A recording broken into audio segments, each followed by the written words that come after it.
ಪರಮಾತ್ಮನು ವಿರಾಟ್ ಪುರುಷನಾಗಿ ವಿಶ್ವಸ್ವರೂಪನಾಗಿದ್ದಾನೆ. ಅವನನ್ನ ಉಪನಿಷತ್ತಿನ ವೈಶ್ವಾನರ ಅಂತ ಕರೀತಾರೆ. ಆ ವೈಶ್ವಾನರನೇ ಜಗತ್ತಿನ ಎಲ್ಲ ಜೀವನ ಸ್ವರೂಪನು, ಬಿಡಿ ಬಿಡಿಯಾಗಿಲ್ಲ, ಅಖಂಡ ವೈಶ್ವಾನರ. ಎಲ್ಲರನ್ನೂ ನಡೆಸೋನೋ, ಎಲ್ಲರನ್ನೂ ಗುರಿ ಮುಟ್ಟಿಸೋನೋ ಅಂತಹ ವೈಶ್ವಾನರ ಸ್ವರೂಪನಾದವನ್ನೇ ಅಗ್ನಿ ಅಂತ ಹೇಳಿ ವಿರಾಟ್ ಪುರುಷ ಅಂತ ಕರೀತಾರೆ. ಈ ವಿರಾಟ್ ಪುರುಷನ ವಿಭೂತಿಯನ್ನು ರುದ್ರಾಧ್ಯಾಯದಲ್ಲಿ ಹೇಳಿದೆ. ಆ ವಿರಾಟ್ ಪುರುಷನು ಪೂರ್ತಿ ಬೆಳೆದಾಯ್ತು ಅಂದ್ರೆ ವೃದ್ಧ ಅಂತ ಬೆಳೆಯೋ ಅಂಶ ಇಲ್ಲ. 3 ಭಾಗದಿಂದ ಹೇಳೋದಾದ್ರೆ ವಿರಾಟ್ ಪುರುಷನ ರೂಪದಿಂದ ಪರಮಾತ್ಮ, ಹಿರಣ್ಯ ಗರ್ಭದಿಂದ ರೂಪದಿಂದ ಪರಮಾತ್ಮ, ಸಾಕ್ಷಾತ್ ಚೈತನ್ಯ ರೂಪದಿಂದ ಇರುವಂತಹ ಉಪನಿಷತ್ ಪ್ರತಿಪಾದ್ಯ. ಇದರಲ್ಲಿ ಉಪಾಸನೆ, ಕರ್ಮ, ಜ್ಞಾನ 3 ಇದೆಯಲ್ಲ. ಜ್ಞಾನಕ್ಕೆ, ಅನುಭವ ರೂಪವಾದ ಜ್ಞಾನಕ್ಕೆ ಚೈತನ್ಯ ಸ್ವರೂಪನಾದ ಪರಮಾತ್ಮನೇ. ಅದನ್ನ ಅವಸ್ಥಾತ್ರೆ ಪ್ರಕ್ರಿಯೆ ಇತ್ಯಾದಿಗಳಿಂದ ವೇದಾಂತ ಉಪನಿಷತ್ತು ಹೇಳ್ತಾರೆ. ಉಪಾಸನೆಗೆ ಪ್ರಾಣೋಪಾಸನೆ ಇತ್ಯಾದಿಗಳಿಗೆ ಅದನ್ನ ವಿರಾಟ್ ಪುರುಷದಿಂದ ಹಿರಣ್ಯ ಗರ್ಭನ ಉಪಾಸನೆ ಮಾಡ್ತೀವಿ. ಕರ್ಮದ ಕೊನೆಯ ಘಟ್ಟವೇ ಮಹಾಗ್ನಿ ಚಯನ. ಆದ್ರಿಂದ ವಿರಾಟ್ ಪುರುಷನಾಗಿ ಅಗ್ನಿಯನ್ನ ಆರಾಧನೆ ಮಾಡ್ತಾ ಇದೀವಿ. ಅಗ್ನಿ ಅಂದ್ರೆ ಎಲ್ಲವನ್ನೂ ನಡೆಸೋನು ಅಂತ ಅರ್ಥ. ವೃದ್ಧನಾಗಿದ್ದಾನೆ ಅಂದ್ರೆ ಪೂರ್ಣವಾಗಿ ಬೆಳೆದವಂತೆ ಒಂದು ಖ್ಯಾತಗಳು. ಹೀಗೆ ರುದ್ರಾಧ್ಯಾಯದಲ್ಲಿರುವಂತಹ ಪರಮಾತ್ಮನ ಸ್ವರೂಪವನ್ನ ವೃದ್ಧ ಅಂತ ಕರೆದ್ರು. ಇದು ರುದ್ರಾಧ್ಯಾಯ ವಿಶೇಷವಾಗಿ 2 ರೀತಿಯಿಂದ ನಾವು ಅರ್ಥ ಮಾಡೋದು. ಒಂದು, ನಾವು ಅಂದ್ರೆ ದೇಹೇಂದ್ರಿಯಗಳ ದೃಷ್ಟಿಯಿಂದ ನಮ್ಮ ಬದುಕು ಅಂತ ಇಟ್ಕೊಂಡು ಅದಕ್ಕೆ ಒಂದು ಘೋರ ರೂಪ, ಶಿವರೂಪ ಅಂತ ಹೇಳಿ ರುದ್ರಾಧ್ಯಾಯದಲ್ಲಿ ಘೋರ ರೂಪವು, ಚಮಕದಲ್ಲಿ ಶಿವರೂಪವೂ ಇದೆ ಅಂತ ದೇಹೇಂದ್ರಿಯಗಳ ದೃಷ್ಟಿಯಿಂದ ಹೇಳೋದು ಒಂದು. ಇನ್ನೊಂದು, ಅಧ್ಯಾತ್ಮದ ದಾರಿಯಲ್ಲಿ ಅಧ್ಯಾತ್ಮಕ್ಕೆ ತೊಂದರೆ ಕೊಡುವಂತಹದ್ದೆಲ್ಲವೂ ಕೂಡ ಘೋರವೇ, ಅಧ್ಯಾತ್ಮಕ್ಕೆ ಅನುಕೂಲವಾಗಿರೋದೆಲ್ಲ ಶಿವವೇ ಅಂತ. ಈ 2 ರೀತಿಯ ಅರ್ಥವನ್ನು ಮಾಡಬಹುದು. ಘೋರ ಅಂದ್ರೆ ನಮಗೆ ಇಷ್ಟವಾದಂತಹ ಜಾಗಕ್ಕೆ ತಡೆ ಮಾಡೋದಲ್ಲ ಘೋರ, ನಮಗೆ ಇಷ್ಟವಾಗುವುದಕ್ಕೆ ಅನುಕೂಲ ಮಾಡೋದಲ್ಲ ಶಿವ. ಈ ಶಿವಸ್ವರೂಪವು ಘೋರ ಸ್ವರೂಪವು ಒಬ್ಬನೇ. ಪ್ರಪಂಚವೆಲ್ಲ ನಮಗೆ ಹೊರಗಡೆ ತಡೆ ಮಾಡುತ್ತೆ ಅಧ್ಯಾತ್ಮವಾಗಿ ಅಂತ ಪ್ರಪಂಚ ಸ್ವರೂಪವೇ ಘೋರ. ಅಥವಾ ಪ್ರಪಂಚದಲ್ಲಿ ಕೆಲವು ಅನುಕೂಲ ಇದೆ, ಕೆಲವು ಪ್ರತಿಕೂಲ ಇದೆ ಅಂತ ಒಳ ವಿಭಾಗ ಮಾಡ್ಕೊಂಡ್ರೆ ಪ್ರತಿಕೂಲವೆಲ್ಲ ಘೋರ, ಅನುಕೂಲವೆಲ್ಲ ಶಿವ ಅಂತ. ಇದು ಸಾಮಾನ್ಯ ದೃಷ್ಟಿ. ಹೀಗೆ ಅಧ್ಯಾತ್ಮ ದೃಷ್ಟಿಯಿಂದಲೂ ಲೋಕ ದೃಷ್ಟಿಯಿಂದಲೂ ಘೋರ ಶಿವ ಅನ್ನೋಕೆ 2 ಅರ್ಥವನ್ನು ಮಾಡಬಹುದು. ಈಗ ವೃದ್ಧನಾದಂತಹ ಪರಮಾತ್ಮನು ಎಲ್ಲೆಲ್ಲೂ ಬೆಳೆದವನು, ಇನ್ನು ಅವನಿಗಿಂತ ದೊಡ್ಡದಾಗಿ ಬೆಳೆಯೋದಿಲ್ಲ. ಸಮೃದ್ಧನೆ ಅಂದ್ರೆ ಚೆನ್ನಾಗಿ ಶ್ರೇಷ್ಠವಾದ ರೀತಿಯಿಂದ ಬೆಳೆದವನು ಅಂತ. ಸುಮ್ಮನೆ ಬೆಳೆದ ಅಂತ ಹೇಳಿ ಹಾಗಲ್ಲ, ಎಲ್ಲರಿಗೂ ಅನುಕೂಲವಾಗುವ ರೀತಿಯಲ್ಲಿ ಬೆಳೆದವನು ಸಮೃದ್ಧನ ಅಂತ. ಸಮ್ಯಕ್ ವೃದ್ಧ, ಇಲ್ಲಿ ವೃದ್ಧ ಅಂತ ಇಟ್ಕೊಂಡು ಚತುರ್ಥಿ ಮಾಡಿ ವೃದ್ಧನೇ ಮಾಡಿದ್ದಾರೆ. ವೃದ್ಧಾನಂ ವೃದ್ಧನೇ ವೃದ್ಧಾಭ್ಯಾಮ್ ಅಂತ ಹೇಳಿ ಸಮೃದ್ಧನೇ, ಚೆನ್ನಾಗಿ ಬೆಳೆದವನಾಗಿದ್ದಾನೆ ಅಂತ. ಹೀಗೆ 2 ವಿಧವಾಗಿ ಪರಮಾತ್ಮ ಹೇಳ್ತೀವಿ. ಈಗ ಪ್ರಶ್ನೆ, ಪರಮಾತ್ಮನು ಬೆಳೆದು ನಿಂತಾಗ ಅದು ನಿಮಗೆ ಘೋರವಾಗಿ ಕಾಣುತ್ತೋ ಶಿವವಾಗಿ ಕಾಣುತ್ತೋ? ನೋಡೋ ದೃಷ್ಟಿ ಮೇಲೆ. ಅರ್ಜುನ ಹೆದರ್ಬಿಟ್ಟ, ಭೀತ ಪ್ರಣಮ್ಯ ಅಂತ ವಿಶ್ವರೂಪವನ್ನು ನೋಡಿ ಹೆದರದ. ಆದ್ರೆ ಅರ್ಜುನ ಅಲ್ಲ, ಅರ್ಜುನ ಕೊನೆ ಸ್ತೋತ್ರ ಮಾಡಿದ್ದಾನೆ. ಆದ್ರೆ ಕೆಲವರಿಗೆ ಭಯವಾಗೋದು ಉಂಟು, ಅನುಕೂಲವಾಗೋದು ಅಂತ ಅದು ಉಂಟು. ವಿಶ್ವರೂಪವನ್ನು ನೋಡಿ ಈ ಅಖಂಡ ವಿಶ್ವದ ಸ್ವರೂಪವು ಚೈತನ್ಯಕ್ಕೆ ಸಾಕ್ಷಿಯಲ್ಲಿ ಕಾಣುವಾಗ ಅದರಲ್ಲಿ ಘೋರ ರೂಪವು ಶಿವರೂಪವು 2 ಕಾಣುತ್ತೆ. ಅವರವರ ದಾರಿ, ಅವರವರ ಮೆಚ್ಚುಗೆಯ ಮೇಲೆ ಯಾವುದು ಘೋರ ಯಾವುದು ಶಿವ ಅಂತ ನಿಮ್ಮ ದೃಷ್ಟಿಯಲ್ಲಿ. ನಿಮಗೆ ಪ್ರಪಂಚ ಘೋರ ಇರಬಹುದು, ನಮಗೆ ಪ್ರಪಂಚ ಶಿವವಾಗಬಹುದು, ಅಥವಾ ನಮಗೆ ಪ್ರಪಂಚ ಪೂರ್ಣವೇ ಘೋರವಾಗಬಹುದು. ಆದ್ರೆ ಅವನವನು ಸ್ತೋತ್ರ ಮಾಡುವಾಗ ಘೋರ ರೂಪವೆಲ್ಲ ಶಾಂತಿ ಆಗ್ಲಿ, ಶಿವರೂಪವೆಲ್ಲ ನಮ್ಮನ್ನು ಕರ್ಕೊಂಡು ಹೋಗ್ಲಿ ಅಂತ ಹೇಳಿ ಹೀಗೆ ಹೇಳಿದ್ದಾರೆ. ವೃದ್ಧಾಯ ಚ ಸಂವರ್ಧನೆ ಚ ನಮ ಆಶುಷೇನಾಯ ಚ ಅಶ್ವರಥಾಯ ಚ. ಪರಮಾತ್ಮನಿಗೆ ಆಶುಸೇನ ಅಂತ. ಆಶು ಅಂದ್ರೆ ಶೀಘ್ರವಾದಂತಹ ಸೈನ್ಯ ಉಳ್ಳವನು ಅಂತ ಪರಮಾತ್ಮನಿಗೆ. ಪರಮಾತ್ಮನ ಸೈನ್ಯವನ್ನ ಸೂರ್ಯ ರಶ್ಮಿಗಳಿಗೆ ಹೋಲಿಸ್ತಾರೆ. ಎಲ್ಲೆಲ್ಲೂ ಪರಮಾತ್ಮನ ಸೈನ್ಯ ಇದೆ ಅಂತ. ಸೂರ್ಯ ರಶ್ಮಿಯ ವೇಗಕ್ಕಿಂತ ಯಾವುದು ಚುರುಕಾದಂತಹದ್ದು ಈ ಜಗತ್ನಲ್ಲಿ ಇಲ್ಲ. ಅನುಭವದಲ್ಲೂ ಇಲ್ಲ, ವಿಜ್ಞಾನದಲ್ಲೂ ಇಲ್ಲ. ಸೂರ್ಯ ರಶ್ಮಿಗಳು ಆ ಸೂರ್ಯನ ಹೊರಟು ಭೂಮಿ ತಲುಪ ಬಹಳ ವೇಗವಾಗಿ ಬರುತ್ತೆ. ಅದಕ್ಕಿಂತ ಚುರುಕಾದದ್ದಿಲ್ಲ. ಎಷ್ಟೋ ಜನ ಕಾಲವನ್ನು ಅಳೆಯೋ ಸೂರ್ಯ ರಶ್ಮಿಗಳ ವೇಗವನ್ನೇ ಇಟ್ಕೊಂಡು ಅಳಿಬೇಕು ಅಂತ. ನಮ್ಮ ಸೂರ್ಯನೇ ಕಾಲಕ್ಕೆ ಲಕ್ಷಣ. ಅವನ ಸೈನ್ಯ ಇಡೀ ಜಗತ್ತಿನ ಎಲ್ಲ ಜೀವರನ್ನು ಎಲ್ಲ ವಸ್ತುಗಳನ್ನು ಮುಟ್ಕೊಂಡಿದೆ. ಅಂದ್ರೆ ಎಲ್ಲ ಹೃದಯಕ್ಕೂ ಸೂರ್ಯ ರಶ್ಮಿಗಳ ಸಂಬಂಧ ಇದೆ. ಎಲ್ಲ ವಸ್ತುಗಳ ಜೊತೆಯಲ್ಲೂ ಹಗಲು ರಾತ್ರಿ ಅಂತಿಲ್ಲ, ಎಲ್ಲ ಯಾವ ಸಮಯದಲ್ಲಿದೆ. ಆದ್ರಿಂದ ಆಶು ಸೇನಾ ಶೀಘ್ರವಾದಂತಹ ಸೈನ್ಯವುಳ್ಳವರು ಅಂತ ಪರಮಾತ್ಮನನ್ನ ಇಲ್ಲಿ ನಾವು ರುದ್ರಾಧ್ಯಾಯ ಸ್ತೋತ್ರ ಮಾಡುವಾಗ ಪ್ರಧಾನವಾಗಿ ಋಷಾವಾದಿತ್ಯ ಪನೋಷ ರುದ್ರೋ ದೇವತಾ ಅಂತ ಆದಿತ್ಯಾಂತರ್ಗತ ವಿರಾಟ್ ಪುರುಷನನ್ನೇ ಇಲ್ಲಿ ರುದ್ರ ಅಂತ ಕರೆಯೋದು. ಪೌರಾಣಿಕವಾಗಿ ಶಿವ ಈಶ್ವರ ಕೈಲಾಸವಾಸಿ ಪುರಾಣದ್ದೇ ಅವ್ರದ್ದು. ವೇದೋಕ್ತವಾಗಿ ಸಂಕರ್ಷಣ ಅಂದ್ರೆ ಎಲ್ಲವನ್ನೂ ತನ್ನ ಹತೋಟಿಯಲ್ಲಿ ಇಟ್ಕೊಂಡ, ಎಲ್ಲವನ್ನೂ ತನ್ನ ಕಡೆಗೆ ಎಳೆದುಕೊಳ್ಳುತ್ತಿರುವ ಅಂತಹ ಸೂರ್ಯಾಂತರ್ಗತನಾದ ಹಿರಣ್ಯ ಗರ್ಭನನ್ನೇ ನಾವು ಇಲ್ಲಿ ರುದ್ರಾಧ್ಯಾಯದಲ್ಲಿ ಸ್ತೋತ್ರ ಮಾಡ್ತಾ ಇರೋದು. ಅರ್ಥವಾಯ್ತಾ? ಈಗ ಆಶುಸೇನ ಅಂದ್ರೆ ಬಹಳ ಚುರುಕಾದ ಸೈನ್ಯ ಉಳ್ಳವನು. ಇದನ್ನ ನೀವು ಒಂದೇ ಪದವನ್ನೇ ಎಷ್ಟು ನೀವು ಮುಳುಗಿ ಅರ್ಥ ಮಾಡ್ತೀರೋ ಅಷ್ಟು ಅರ್ಥ ಸಿಗತ್ತೆ. ಈ ರಶ್ಮಿಗಳಿದೆಯಲ್ಲ, ಅದು ಸಹಸ್ರ ಸೂರ್ಯರು, ಒಂದಲ್ಲ ಎರಡಲ್ಲ. ಆ ಒಂದೊಂದು ರಶ್ಮಿಯು ಪ್ರತಿಬಿಂಬದಲ್ಲಿ ಬೀಳುವ ಒಂದೊಂದು ಸೂರ್ಯವಾಗೇ ಬೀಳುತ್ತೆ. ಈಗ ದೇಹದ ಒಂದು ಕೈ ಪ್ರತಿಬಿಂಬ ಬಂದ್ರೆ ಕೈ ಮಾತ್ರ ಬೀಳುತ್ತಲ್ಲ, ಸೂರ್ಯ ರಶ್ಮಿಯ ಪ್ರತಿಬಿಂಬ ಏನಾಗತ್ತೆ? ಸೂರ್ಯನೇ ಪೂರ್ತಿ ಆಗ್ಬಿಡುತ್ತೆ. ಅದನ್ನ ಪ್ರತಿಯೊಂದು ರಶ್ಮಿಯು ಸೂರ್ಯನೇ ಆಗಿದೆ ಅಂತ ರಶ್ಮಿ ಗುಸ್ತಂ ಪರ್ಯಾವರ್ತಯಾತ್ ಅಂತ ಹೇಳಿದ್ರಲ್ಲ, ಅಷ್ಟು ಸೂರ್ಯರು. ಆಗ ಅಷ್ಟು ಸೈನ್ಯ ಉಳ್ಳವನು ಅಷ್ಟು ಅಂತ. ಈ ಪುರಾಣದಲ್ಲಿ ಒಂದು ಕಥೆ ಬರುತ್ತೆ. ಬ್ರಹ್ಮ ರುದ್ರನಿಗೆ ಸೃಷ್ಟಿ ಮಾಡು ಮೊದಲು ಹೇಳಿದ್ದಾನೆ.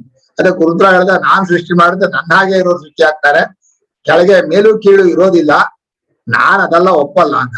ಆಗ್ಲಿ ಮಾಡು, ಬರೀ ರುದ್ರನೇ ಸೃಷ್ಟಿ ಮಾಡು. ಅಯ್ಯೋ, ಈಗ ಪ್ರಪಂಚವಲ್ಲ ರುದ್ರ ತುಂಬಿಕೊಂಡ್ರೆ ಆಗಲ್ಲ, ಈ ತರ ಸೃಷ್ಟಿ ಅಲ್ಲ ನಾನು ಹೇಳಿದ್ದು ಅಂತ ಹೇಳಿ ರುದ್ರ ಸೃಷ್ಟಿ ಅಂತ ಒಂದು ಕಥೆ ಇದೆ.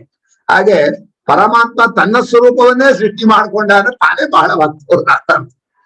ಆಮೇಲೆ ಆಶು ರಥ, ವೇಗವಾದಂತಹ ರಥ ಉಳ್ಳವನು. ಅವನು ದೇಹ ರಥ ಉಳ್ಳವನು ಅಂತೂ ಹೌದು, ಎಲ್ಲಾ ಜೀವರಲ್ಲೂ ರಥವಾಗಿ ಹೋದವನು.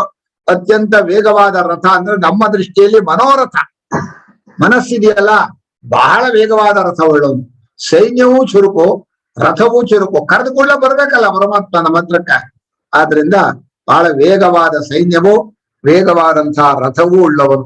ನೀವು ರಥ ಅನ್ನೋದನ್ನ ನಿಮ್ಮ ನಿಮ್ಮ ಕಲ್ಪನೆಯಲ್ಲಿ ಅರ್ಥ ಮಾಡ್ಕೊಬಹುದು. ಈಗ ರಶ್ಮಿಗಳು ಬರುವಂತಹ ದಾರಿಯಲ್ಲಿ ಯಾವುದು ಸಾಧನವೋ ಅದನ್ನು ರಥ ಅಂತ ಮಾಡಬಹುದು. ಅಥವಾ ಜೀವರಿಗೆ ಸಾಧನವಾದ ಮನಸ್ಸಿದೆಯಲ್ಲ, ಜೀವನಿಗೆ ಮನೋ ಇದನ್ನು ಓಡಾಡ್ತಾನಲ್ಲ, ಅದನ್ನೂ ರಥ ಅಂತ ಮಾಡಬಹುದು. ಅವನು ಇವನು ಹೇಳಿದ ಹಾಗೆ ಮನೋರಥಾನ ಅಗತಿರ್ನ ವಿದ್ಯತೆ ಅಂತ, ಮೇಲೆ ಕೆಳಗೆ ಅಡ್ಡಾದಿದ್ದು ಎಲ್ಲಿ ಬೇಕಾದ್ರೂ ಹೋಗ್ಬೋದು ಅಂತ.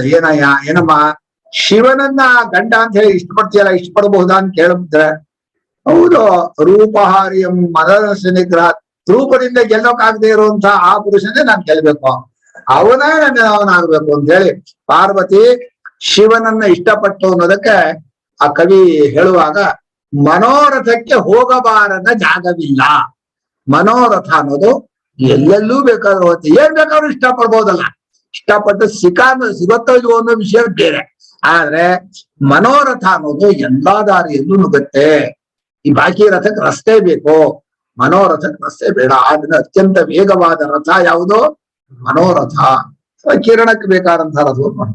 ಈ ಆಶುಷೇಣಾಯ ಚ ಆಶುರಥಾಯ ಚ ನಮ ಶೂರಾಯ ಚಾವಭಿಂದತೆ ಚ. ಆ ಪರಮಾತ್ಮನ ಸೈನ್ಯ ಅಥವಾ ಅವನ ಕಿರಣಗಳು ಅತ್ಯಂತ ಶೂರ, ಯಾವ್ದನ್ ಬೇಕಾದ್ರೂ ಸೇರ್ಕೊಂಡು ಹೋಗುತ್ತೆ.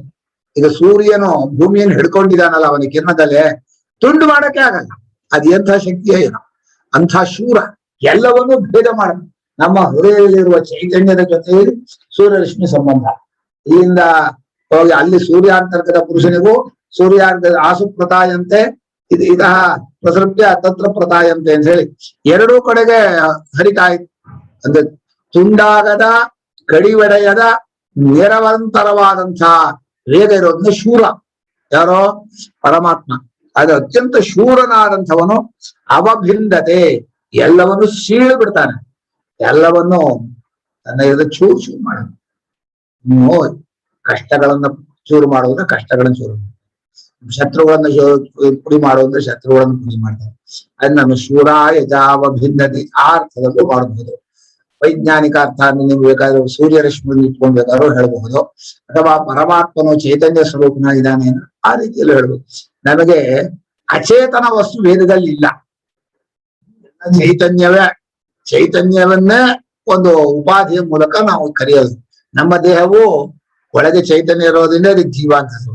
ಸೂರ್ಯಮಂಡಲದಲ್ಲೂ ಚೈತನ್ಯ ಇದೆ, ಬರೀ ಅಚೇತನ ಅನ್ನೋದು ಇದ್ರೇ ಇಲ್ಲ ಇದು. ಇನ್ನು ನಮೋ ವರ್ಮಿಣೆ ಚ ವರುಚಿನೇ ಚ ಶೂರಾಯ ಚಾವ ಭಿನ್ನತೆ ಚ ಅರ್ಥ ಆಯ್ತಾ? ಶೂರನಾದವನು ಎಲ್ಲವನ್ನೂ ಸೀಳುವವನು ಅಂತ ಅರ್ಥ. ಅಂಥ ಪರಮಾತ್ಮನಿಗೆ ನಮಸ್ಕಾರ. ವರ್ಮ ಅಂದ್ರೆ ಕವಚ, ವರ್ಮಿ ಅಂದ್ರೆ ಕವಚ ಉಳ್ಳವನು ಅಂತ ಅರ್ಥ. ಎಲ್ಲಕ್ಕೂ ರಕ್ಷಣೆ ಕೊಡೋನು, ಎಂಥ ಕಷ್ಟಗಳನ್ನಾದ್ರೂ ನಿಮ್ಗೆ ತಡ್ಕೊಳ್ಳೋ ಶಕ್ತಿ ಕೊಡೋನು, ಒಳಗೆ ಚೈತನ್ಯನಾಗಿ ಎಲ್ಲರ ಇದಕ್ಕೂ ಅಂಥ ಹಿರಣ್ಯಕಶಿಪು ಬಂದು ಪ್ರಹ್ಲಾದನ ಮೆಟ್ಟಕ್ ಹೋದ. ಪರಮಾತ್ಮನ ಕವಚ ಆಗತ್ತಾ? ಹರಿಯ ಪಂಜರದ ಅರಗಿಣಿಯೋ ಪಾರ್ಥನು ಅಂತ ನಮ್ಮ ಕುಮಾರವ್ಯಾಸ ಹೇಳ್ತಾನೆ. ಪರಮಾತ್ಮನು ರಕ್ಷಣೆ ನಿಂತ್ರ ಈ ಜಗತ್ತಲ್ಲಿ ಯಾರ ಕೈಲೂ ಅಲ್ಲಾಡ್ಸೋಕ್ಕಾಗಲ್ಲ ಅಂತ ಭಗವಂತ. ವರ್ಮಿ ಕವಚ ಉಳ್ಳವನು, ಎಲ್ಲರಿಗೂ ರಕ್ಷಣೆ ಕೊಡೋನು ಅಂತ ಅರ್ಥ. ಕವಚ ವರ್ಮಿ ಅಂದ್ರೆ ಕವಚ ಉಳ್ಳವನು, ರಕ್ಷಣೆ ಕೊಡೋನು. ಅವನು ಕವಚ ಉಳ್ಳವನು ಅನ್ನೋ ಶಬ್ದ, ಅವನು ಎಲ್ಲರಿಗೂ ಕವಚವನ್ನು ಕೊಡ್ತಾನೆ ಅಂತ ಅಷ್ಟ. ಅವನು ಎಲ್ಲೂ ಆಗಿದಾನಲ್ಲ, ನೀವು ಅವನೇ ಒಂದ್ ಬೇರೆ ಅಂತ ಇಟ್ಕೊಂಡು ಅವನಿಗೊಂದು ಕವಚ ಇದೆ ಅಂತ ಅರ್ಥ ಮಾಡ್ಬೇಕು. ಆಗ್ಬೋದು. ವರ್ಮಿ ಅಂತಂದ್ರೆ ಕವಚವನ್ನು ಧಾರಣೆ ಮಾಡಿದಂತ ವ್ಯಕ್ತಿಗಳು ವರ್ಮಿ ಅಂತ. ಅದರಲ್ಲೂ ಅವನೇ ಇದ್ದಾನೆ, ಒಂದು ವಿಭೂತಿಯಾಗಿ ನೋಡ್ಬೇಕು ಅವನು. ವರ್ಮಿ ಅನ್ನೋದು ಕವಚಧಾರಿಯಾದಂಥವನು ವರ್ಮಿ. ಅವನನ್ನ ಪರಮಾತ್ಮನ ವಿಭೂತಿ ಅಂತ ಹೇಳಿ ಅವನಿಗೆ ನಮಸ್ಕಾರ. ವರೂಥ ಅಂದ್ರೆ ಸೈನ್ಯಕ್ಕೆ ಹೆಸರು. ಭಾರಿ ಸೈನ್ಯ ಕಟ್ಕೊಂಡಿಯಾನೆ, ಎಲ್ಲರನ್ನು ಮೆಟ್ಟ ಹಾಕ್ಬಿಡ್ತಾನೆ. ವರೂಥಿ ಅಂದ್ರೆ ಸೈನ್ಯ ಉಳ್ಳವನು ಅಂತ ಅರ್ಥ. ಎಂಥ ಸೈನ್ಯ ಅಂದ್ರೆ ಮುಗಿಯೋದೇ ಇಲ್ಲ ಸೈನ್ಯ. ಅಂತ ಸೈನ್ಯದಿಂದ ಕೂಡಿದಂಥ ಪರಮಾತ್ಮನಿಗೆ ನಮಸ್ಕಾರ. ಅಷ್ಟೇ ಸಾಕಾ? ಇನ್ನು ನಮೋ ಬಿಲ್ಮಿನೇ ಚ ಕವಚಿನೇ ಚ. ಇಲ್ಲಿ ವರ್ಮಿ ಕವಚಿ ಎರಡಿದೆ. ವರ್ಮ ಅನ್ನೋದು ಒಂದು ಕವಚವೇ, ಬಿಲ್ಮಿ ಅಂದ್ರೆ ಹೆಲ್ಮೆಟ್ ಸರಿ. ಇನ್ನೊಂದ್ಸಲ ಕವಚನೆ ಇದೆಯಲ್ಲ, ಇಡೀ ದೇಹವನ್ನು ಕಾಪಾಡೋದು ಬೇರೆ, ಎದೆಯನ್ನು ಕಾಪಾಡೋದು ಬೇರೆ ಅಂತ. ಎದೆಯ ಕವಚಕ್ಕೆ ವರ್ಮ ಅಂತ ಹೆಸರು. ಮರ್ಮಸ್ಥಾನವನ್ನು ಕಾಪಾಡುವಂತಹದ್ದು. ಇನ್ನು ಕವಚ ಅಂದ್ರೆ ಬಿಲ್ಮಿ ಕವಚ ಅಂದ್ರೆ ಎಲ್ಲವನ್ನು ದೇಹವನ್ನು ಕಾಪಾಡುವಂತದ್ದು. ಇಲ್ಲಿ ದೇಹವನ್ನು ಕಾಪಾಡುವಂತ ಬರೆದಿದ್ದಾರೆ ಕವಚ. ದೇಹ ರಕ್ಷಕವಾದ ನಿಲುವಂಗಿಯಂತಹ ಕವಚವನ್ನು ಧರಿಸಿರುವನು. ದೇಹ ರಕ್ಷಕರೇ ಮಾಡುವಂತಹ ಕವಚ ಧಾರಣೆ ಮಾಡಿದವನು. ಈಗ ಬಿಲ್ಮ ಅಂದ್ರೆ ಹೆಲ್ಮೆಟ್, ಬಿಲ್ಮಿ ಅಂದ್ರೆ ಹೆಲ್ಮೆಟ್ ಅನ್ನು ಧಾರಣ, ತಲೆಯ ರಕ್ಷಣೆ ಧಾರಣೆ ಮಾಡೋದು ಬಿಲ್ಮಿ. ಶಿರಸ್ತ್ರಾಣ, ತಲೆಗೆ ರಕ್ಷಣೆ ಧಾರಣೆ ಮಾಡುವನು. ಅಂತಹ ಶರಸ್ತ್ರಾಣಗಳನ್ನ ಧರಿಸಿದಂತಹ ಪರಮಾತ್ಮನಿಗೂ, ಇಡೀ ದೇಹವನ್ನು ರಕ್ಷಣೆ ಕೊಡುವಂತಹ ಕವಚಗಳನ್ನ ಧಾರಣೆ ಮಾಡಿರುವ ಪರಮಾತ್ಮನಿಗೂ ನಮಸ್ಕಾರ ಅಂತೇಳಿ ನಮೋ ಬಿಲ್ಮಿನೇ ಚ ಕವಚನೇ ಚ. ಆಮೇಲೆ ಶ್ರುತಾಯ ಸೇನಾಯ ಸೇನಾಯ. ಶ್ರುತ ಅಂದ್ರೆ ಎಲ್ಲನ್ನೂ ಶಾಸ್ತ್ರ ಕೇಳಿದವನು, ಶಾಸ್ತ್ರ ಪ್ರತಿಪಾದ್ಯನಾದವನಿಗೆ ಶ್ರುತ ಅಂತ.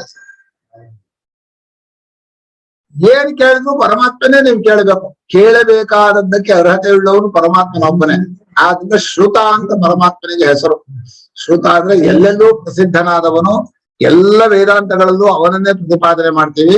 ಅದನ್ನ ವೇದಾಂತ ಪ್ರತಿಪಾದ್ಯನಾದವನು ಶ್ರುತ. ಸಹ ಬಹುಶ್ರುತ ಅಂದ್ರೆ ಬಹಳವಾಗಿ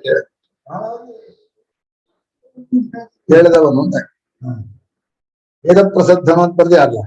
ಶ್ರುತ ಸೇನ ಅಂದ್ರೆ ಪ್ರಸಿದ್ಧವಾದ ಸೈನ್ಯ ಉಳ್ಳವನು. ಎಂಥೆಂಥ ಸೈನ್ಯ ಇದೆ ಅಂತ, ಶಾಸ್ತ್ರ ಪ್ರಸಿದ್ಧವಾದ ಸೈನ್ಯ. ಅದು ರಹಸ್ಯ. ಈ ಪರಮಾತ್ಮನ ಸೈನ್ಯ ನಮ್ಮ ಸೈನ್ಯದ ಹಾಗೆ ಕಣ್ಕಾಣಂತಹ ಸೈನ್ಯ ಅಲ್ಲ. ಪ್ರಸಿದ್ಧವಾದಂತಹ ಸೈನ್ಯವಾದರೂ ರಹಸ್ಯವಾಗಿರುತ್ತೆ. ಅತ್ಯಂತ ಗೂಢವಾದ ಸೈನ್ಯ. ಆ ಸೈನ್ಯಗಳು ದೇಹದಲ್ಲಿರೋ ರೋಗಗಳನ್ನು ಓಡಿಸುತ್ತೆ, ನಮ್ಮ ಹೊರಗಡೆ ಬರುವಂತಹ ಶತ್ರುಗಳನ್ನು ಓಡಿಸುತ್ತೆ, ಇನ್ನು ಬೇರೆ ತರಹ ವಿಘ್ನಗಳನ್ನೆಲ್ಲ ಓಡಿಸುತ್ತೆ. ಹೀಗೆ ಪ್ರಸಿದ್ಧವಾದ ಸೈನ್ಯ ಉಳ್ಳವನು, ವೇದ ರೂಪವಾಗಿ ಬಂದವನು. ಶ್ರುತನು ಶಾಸ್ತ್ರ ಪ್ರಸಿದ್ಧನು, ಶ್ರುತಸೇನನು ಪ್ರಸಿದ್ಧವಾದ ಸೈನ್ಯ ಉಳ್ಳಂತಹ ಪರಮಾತ್ಮನಿಗೆ ನಮಸ್ಕಾರ. ಶಾಸ್ತ್ರ ಪ್ರಸಿದ್ಧನಾದ ಕೇಳಿ ಬರುವವನು, ಶಾಸ್ತ್ರದಲ್ಲಿ ಕೇಳಿ ಬರುವವನು ಶ್ರುತ. ಪ್ರಸಿದ್ಧವಾದ ಸೈನ್ಯ ಉಳ್ಳವನು. ಇದು ವಿಶ್ವರೂಪವನ್ನು ಹೇಳುವಾಗ ಭಗವಂತ ಹಾಗೆ 10ನೇ ಅಧ್ಯಾಯದಲ್ಲಿ ಆದಿತ್ಯಾನ ಮಾನವರು ಜ್ಯೋತಿಷಾಮರು ಏನಿದೆ ಒಂದೊಂದನ್ನು ಒಂದೊಂದು ವಿಶೇಷಗಳು ಹೇಳ್ತಾ ಹೋಗಿದ್ದಾರೆ. ನಮೋದೊಂದುಭ್ಯಾಯ ಚಾಹನ ನ್ಯಾಯ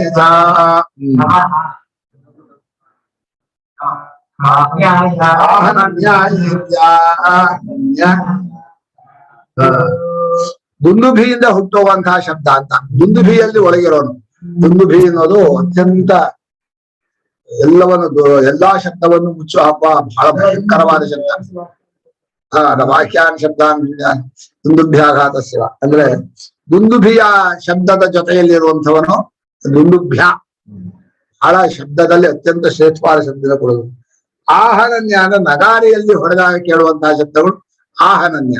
ಹೀಗೆ ಶಬ್ದಗಳಲ್ಲೂ ಕೂಡ ದುಂದುಭಿಯ ಶಬ್ದ ರೂಪದಿಂದಲೂ ನಗಾರಿಯಾದಿ ಶಬ್ದಗಳಿಂದಲೂ ಕೇಳಿ ಬರುವಂಥವನು ಪರಮಾತ್ಮನೇ. ಅಂದ್ರೆ ಅದು ಭಗವದ್ ವಿಭೂತಿ ಅಂತ ಮಾಡೋದು ಒಂದು. ಅದರಿಂದ ಬರುವ ಅನುಕೂಲ ಪ್ರತಿಕೂಲ ಭಾವಗಳನ್ನ ಬಿಡೋದು, ರಾಗದ್ವೇಷಗಳನ್ನು. ಈ ವಿಭೂತಿ ಉಪಾಸನೆಯಲ್ಲಿ ಅದು ಒಂದು ರೀತಿ ತೊಂದರೆ ಕೊಡುತ್ತೆ ಅಂದ್ರೆ ಅದರ ಪರಿಹಾರ, ಇಲ್ಲವಾದ್ರೆ ಅದನ್ನ ನಮಗೆ ಒಳ್ಳೇದಾಗಬೇಕು ಅಂದ್ರೆ ಅದು ವಿಭೂತಿ ಹಾಗೆ ಮಾಡ್ಬೋದು. ಎರಡೂ ಕಡೆಯನ್ನು ಮಾಡಬಹುದು. ಹೀಗೆ ದುಂದುಭಿಯಲ್ಲಿರುವಂತಹ ಶಬ್ದ ನಗಾರಿ ಇತ್ಯಾದಿಗಳಲ್ಲಿ ಇರೋ ಶಬ್ದ ಸ್ವರೂಪನಾದಂಥವನು ನಮೋ ದುಂದುಭ್ಯಾಯ ಚಾಹ ನನ್ಯಾಯ ಚ ಅಂತ ಹೇಳಿ ಕೃಷ್ಣವೇ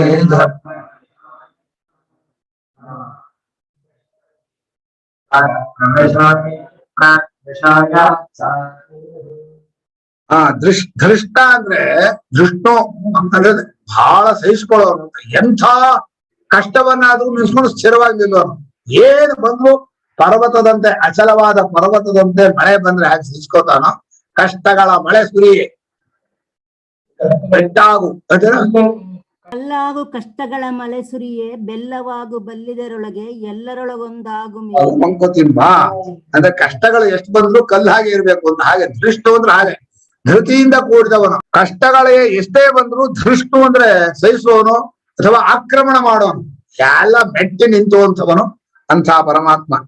ಇನ್ನು ಪ್ರಮೃಷ ಎಲ್ಲವನ್ನು ವಿಚಾರ ಮಾಡಿ ಒಪ್ಕೊಳ್ಳೋನು, ಸುಮ್ಮನೆ ಒಪ್ಕೊಳ್ಳುವಂಥವನಲ್ಲ ಪರಮಾತ್ಮ. ಏನಾದ್ರೂ ಒಳ್ಳೆ ವಿವೇಕದಿಂದ ವಿಚಾರ ಮಾಡಿ ವಿಮರ್ಶೆ ಮಾಡಿ ಹೌದು ಅಂತ ಹೇಳೋದು. ಹೀಗೆ ಧೃಷ್ಣವೇಚ ಪ್ರಮೃಷಾಯಚ ಎಲ್ಲವನ್ನು ಸಹಿಸಿಕೊಳ್ಳುವ, ಎಲ್ಲವನ್ನು ಮೆಟ್ಟುವ, ಎಲ್ಲವನ್ನು ವಿಚಾರ ಮಾಡುವ ಶಕ್ತಿ ಬಿಡುವ. ಈಗ ಉಪಾಸನೆ ಮಾಡುವವರು ಹಾಗೆ ಆಗ್ತಾರೆ. ತಮ್ ಯಥೋಪಾಸತೆ ತದೇವ ಭವತಿ. ಧೃಷ್ಟವೇಚ ಪ್ರಮೃಷಾಯ ಚ ನಮೋ ದೂತಾಯ ಚ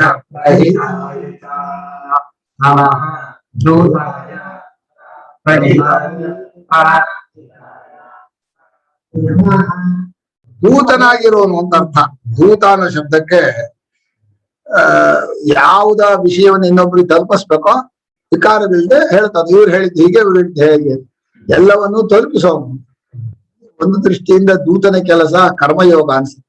ಸ್ವಾಮಿ ಹೇಳಿದ್ದ ಪರಮಾತ್ಮ ಶಾಸ್ತ್ರ ಹೇಳಿದ್ದನ್ನು ಮಾಡಿದೀವಿ, ಆಯ್ತು. ಹಾಗೆ ಅವ್ರು ತಂದು ಕೊಟ್ಟಂದ್ರೆ ಇವ್ರ ವಿಷಯದಲ್ಲಿ ಪೋಸ್ಟ್ ಮ್ಯಾನ್ ಕೆಲಸ ಇದ್ದ ಹಾಗೆ ದೂತ ಅಂದ್ರೆ. ಹೀಗೆ ಎಲ್ಲರಿಗೂ ವಿಷಯವನ್ನ ತಲುಪಿಸುವಂತಹ ಪರಮಾತ್ಮ ದೂತನಾಗಿ ಬರ್ತಾನೆ. ಅಂದ್ರೆ ಅವನಿಗೆ ಯಾವ ಕರ್ಮದಲ್ಲೂ ಮೇಲು ಕೀಳು ಇಲ್ಲ. ನಮಗೆ ಕೃಷ್ಣನೂ ದೂತನಾಗಿ ಬಂದ, ಆಂಜನೇಯನೂ ದೂತನಾಗಿ ಬಂದ. ದೂತನಾಗಿ ಬರೋದು ಅಂದ್ರೆ ಒಂದು ವಿಷಯ ಒಳ್ಳೆ ಕೆಲಸಕ್ಕೋಸ್ಕರ ದೂತ ರೂಪದಿಂದ ಬರ್ತಾನೆ.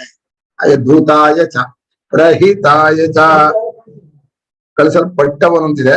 ಭಕ್ತರಿಗೋಸ್ಕರ ಒದಗ್ ಬರ್ತಾನೆ ಅಂತ ಇವರು ಅರ್ಥ ಮಾಡಿದ್ದಾರೆ. ಪರಮಾತ್ಮನು ತನ್ನ ಸ್ವರೂಪವನ್ನೇ ಕಳಿಸ್ತಾ ಅಂತ ಅವತಾರವಾಗಿ ಹೋಗು ಅವ್ರಿಗೆ ಒಳ್ಳೇದು ಮಾಡುತ್ತ. ಭಕ್ತರಿಗಾಗಿ ಬರುವವನು ಪ್ರಹಿತ ಅಂದ್ರೆ ಭಗವದ್ ಭಕ್ತರನ್ನ ಸರಿಯಾದ ದಾರಿ ಕರ್ಕೊಂಡು ಹೋಗೋಸ್ಕರ ಬರ್ತಾನೆ ಪರಮಾತ್ಮನಿಂದ. ಪ್ರಹಿತ ಅಂದ್ರೆ ಕಳಿಸಲ್ಪಟ್ಟವನು. ಯಾರೋ ಇನ್ನೊಬ್ಬರಿಂದ ಪ್ರೇರಿತರಾಗಿ ಬರ್ತಾರೆ. ದೂತರು ಕಳಿಸಲ್ಪಟ್ಟವನು. ಆದ್ರೆ ದೂತನು ತಾನಾಗಿ ಸ್ವೀಕಾರ ಮಾಡ್ಬಿಡ್ತಾನೆ. ಮತ್ತೊಬ್ಬರ ಪ್ರೇರಣೆಯಿಂದ ಬರುವಂತವನು ಪ್ರಹಿತ. ಭಕ್ತರಿಗೋಸ್ಕರ ಬರ್ತಾನೆ ಹತ್ರ ಅಂತ. ಭಕ್ತಿಗೋಸ್ಕರ ಭಕ್ತರ ಪ್ರೇರಣೆಯಿಂದ ಅವನೇ ಬರ್ತಾನಾದ್ರಿಂದ ಪ್ರಹಿತ. ಅವನೇ ಎಲ್ಲಾ ದೂತರ ಕೆಲಸವನ್ನು ದೂತರಾಗಿ ಮಾಡುವನಾದ್ರೆ ದೂತರಾಗಿ ರೂಪದಲ್ಲಿದ್ದವನು ಪರಮಾತ್ಮನೇ. ಪ್ರಹಿತರಾಗಿ ಬರುವಂತವನು, ಪ್ರೇರಣೆಯಿಂದ ಬರುವಂತವನು ಅವನೇ. ಅದನ್ನ ದೂತಾಯ ಪ್ರಹಿತಾಯ ಚ ನಮೋ ನಿಷಂಗಿಣೆ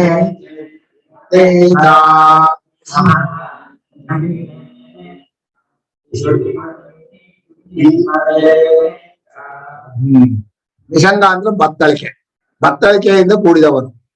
ಬತ್ತಳಿಕೆ ಅಂದ್ರೆ ಈಗ ಸೂರ್ಯನನ್ನೇ ಪರಮಾತ್ಮ ಅಂತ ಇಟ್ಕೊಂಡ್ರೆ ಅವನಲ್ಲಿ ಎಷ್ಟು ಕಿರಣ ಇದೆ ಅಂತ ಲೆಕ್ಕ ಹಾಕೋಕ್ಕಾಗಲ್ಲ. ಬರ್ತಾನೇ ಇರುತ್ತೆ. ಬಾಣ ಕಿರಣ ತುಂಬಿರೋ ಜಾಗ ಬಾಣವನ್ನ ಸೂರ್ಯನಲ್ಲೇ ಇರ್ಬೇಕಲ್ಲ ಅದು. ಸೂರ್ಯನೇ ರುದ್ರನಾದ್ರೆ ಅವನಲ್ಲಿ ಒಂದು ನಿಷಂಗ ಇರುತ್ತೆ. ಭತ್ತವನ್ನು ತುಂಬುವ, ಭತ್ತ ಅಲ್ಲ, ಬಾಣಗಳನ್ನು ತುಂಬುವಂತಹದ್ದು.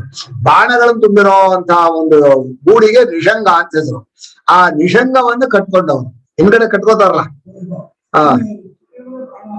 ಅದನ್ನ ಕಟ್ಕೊಂಡಂತ ಜಾಗ ಅಲ್ಲಿ ಮುಗಿದೇ ಇರುವಂತಹದ್ದು ಅಕ್ಷಯ ಬತ್ತಳಿಕೆ ಅಂತ ಹೇಳ್ತೀವಿ ಮೇಡಮ್. ಇವನು ಕೊಟ್ಟ, ಅರ್ಜುನ ಕೊಟ್ಟ, ಅಗ್ನಿ ರೂಪದಿಂದ ಕೊಟ್ಟಲ್ಲ, ಅದು ಮುಗಿಯದೇ ಇರುವಂತಹ ಬಾಣಗಳ ಬತ್ತಳಿಕೆ ಇರೋನು. ಆ ಬಾಣಗಳು ಎಷ್ಟು ಅಂತಕ್ಕಾಗಲ್ಲ. ಹಾಗೆ ಇಶುಧಿ ಮತ ಒಳ್ಳೊಳ್ಳೆ ಅವುಗಳು ತುಂಬಾ ಇದೆ. ಆ ನಿಷಂಗ ಇಶುಧಿ ಅಂದ್ರೂ ಬತ್ತಳಿಕೆನೆ, ನಿಷಂಗ ಅಂದ್ರೂ ಬತ್ತಳಿಕೆನೆ. ಇಶವಃ ಧೀಯಂತೆ ಅಸ್ಮಿನ್ ಇಶುಧಿ ಇಶುಧಿಮಾನ್. ಪ್ರಶಸ್ತವಾದ ಇಶುಧಿ ಉಳ್ಳವನು ಇಶುಧಿಮಾನ್, ನಿಷಂಗ ಉಳ್ಳವನು ಇಶುಧಿಮಾನ್. ಮುಂದೆ ಅದೇ ನಮಸ್ತೀಕ್ಷ್ಣೇಶವೇ ಚ ಯುಧಿನೇ ಚ ಅಂತಿದೆ. ತೀಕ್ಷ್ಣವಾದ ಬಾಣಗಳಿಂದ ಕೂಡಿದವನು ತೀಕ್ಷ್ಣೇಶವೇ, ಆಯುಧಗಳಿಂದ ಕೂಡಿದವನು ಆಯುಧಿನ. ಎಲ್ಲ ಮತಪಕ್ಷ ಭೃಂಗೀಶರಜ್ಞೆ ಅಷ್ಟೇ ಅಲ್ಲ, ತ್ರಿಪುರಾಸುರ ಸಂಹಾರದಲ್ಲಿ ಇರುವಂತಹ ಆಯುಧ ಅದು. ಅಗ್ನಿಮನೆ ಕುಂಕುಮವು ಶಲ್ಯಂ ವಿಷ್ಣುಂತೇಜ ನಂತೇ ಪರಮಾತ್ಮ ಹೊಡಿತಾನೆ ಜಗತ್ತಿಗೆ. ಈಗ ಪರಮಾತ್ಮನ ಬಾಣಗಳು ಬಹಳ ತೀಕ್ಷ್ಣ. ಅವನ ಆಯುಧಗಳು ಪ್ರಪಂಚವನ್ನ ಉಪಸಂಹಾರ ಮಾಡುವ ಪ್ರಳಯ ಕಾಲದ್ದು. ಒಳ್ಳೆ ಮುಗಿಲೇ ಇರುವಷ್ಟು ಬಾಣಗಳು ಹೇಳೋಕ್ ಸಾಧ್ಯವೇ ಇಲ್ಲ. ಇವು ಮಾಡ್ತಾ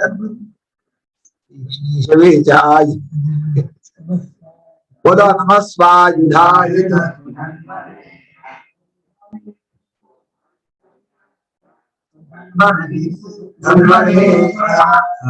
ಒಳ್ಳೆ ಆಯುಧವನ್ನು ಕೂಡ್ಕೊಂಡವನು. ಅಂದ್ರೆ ಕೇಳಿದವರಿಗೆ ಏನ್ ಬೇಕಾದ್ರೂ ಆಯುಧ ಕೊಡ್ಬೇಕಲ್ಲ. ಅರ್ಜುನಿಗೆ ಮಹಾಭಾರತ ಯುದ್ಧದಲ್ಲಿ ಪರಮಾತ್ಮ ಶಿವನ ರೂಪದಿಂದ ಪರಶುರಾಮನಿಗೆ ಕೊಟ್ಟದ್ದನ್ನ ಪರಶುರಾಮನ ಮುಖಾಂತರ ಭೀಷ್ಮ, ದ್ರೋಣ, ಕರ್ಣ 3 ಜನ ಪಡ್ಕೊಂಡು, ವಿಶ್ವಾಮಿತ್ರ ಪಡ್ಕೊಂಡದ್ದು ರಾಮನಿಗೆ ಬಂದ್ಬಿಟ್ಟು, ಅವರು ನೇರವಾಗಿ ಪಡ್ಕೊಂಡ್ರು, ರಾಮನಿಗೆ ಬಂತು. ಪರಶುರಾಮ ಪಡ್ಕೊಂಡದ್ದು ಅವ್ರು 3 ಜನಕ್ಕೆ ಬಂತು. ಶಿವನೇ ನೇರವಾಗಿ ಅರ್ಜುನಿಗೆ ಕೊಟ್ಟ. ಇದು ಮಹಾಭಾರತ ಯುದ್ಧ ಪೂರ್ಣವಾಯಿತು. ಮಹಾಭಾರತ ಯುದ್ಧದ ಅಸ್ತ್ರಗಳೆಲ್ಲವೂ ಶಿವನಿಂದಲೇ ಬಂದದ್ದು. ಒಳ್ಳೊಳ್ಳೆ ಅಸ್ತ್ರಗಳು. ಆ ಕಾಲದಲ್ಲಿ ಅಸ್ತ್ರಗಳ ರಹಸ್ಯವನ್ನು ಎಲ್ರಿಗೂ ಹೇಳ್ತಾ ಇರ್ಲಿಲ್ಲ. ಹೇಳ್ಬಿಟ್ರೆ ಎಲ್ರು ಕಲ್ತ್ಕೊಂಡ ಪ್ರಪಂಚ ನಾಶ ಮಾಡ್ಬಿಡ್ತಾರೆ ಮನುಷ್ಯ. ಈಗಲೂ ರಹಸ್ಯವಾಗಿ ಇಟ್ಟಿರ್ತಾರೆ. ಆಟಂ ಬಾಂಬು ಅಂತ ಹೈಡ್ರೋಜನ್ ಬಾಂಬು ಎಲ್ರಿಗೂ ಕಲ್ಸೋ ವಿದ್ಯೆ ಹೇಳ್ಕೊಡೋದು ಇಲ್ಲ, ಆ ರಹಸ್ಯವಾಗಿ ಇಟ್ಟಿರ್ತಾರೆ. ಕೆಲವು ಲೋಕ ವಿನಾಶಕಾರಿಯಾದಂತಹ ವಿಷಯಗಳು ಗೊತ್ತಾಗಬಾರದು. ಒಳ್ಳೆಯ ಆಯುಧದಿಂದ ಕೂಡಿದವನು, ಒಳ್ಳೆಯ ಧನಸ್ಸಿಂದ ಹಿಡಿದವನು. ಸುಧನ್ವ ಅಂದ್ರೆ ಶೋಭನಂ ಧನು ಯಸ್ಯ, ಅತ್ಯಂತ ಶ್ರೇಷ್ಠವಾದಂತಹ ಧನಸ್ಸಿಂದ ಕೂಡಿದವನು, ಒಳ್ಳೆ ಆಯುಧದಿಂದ ಕೂಡಿದವನು ಅಂತ ಹೇಳಿದ್ರು.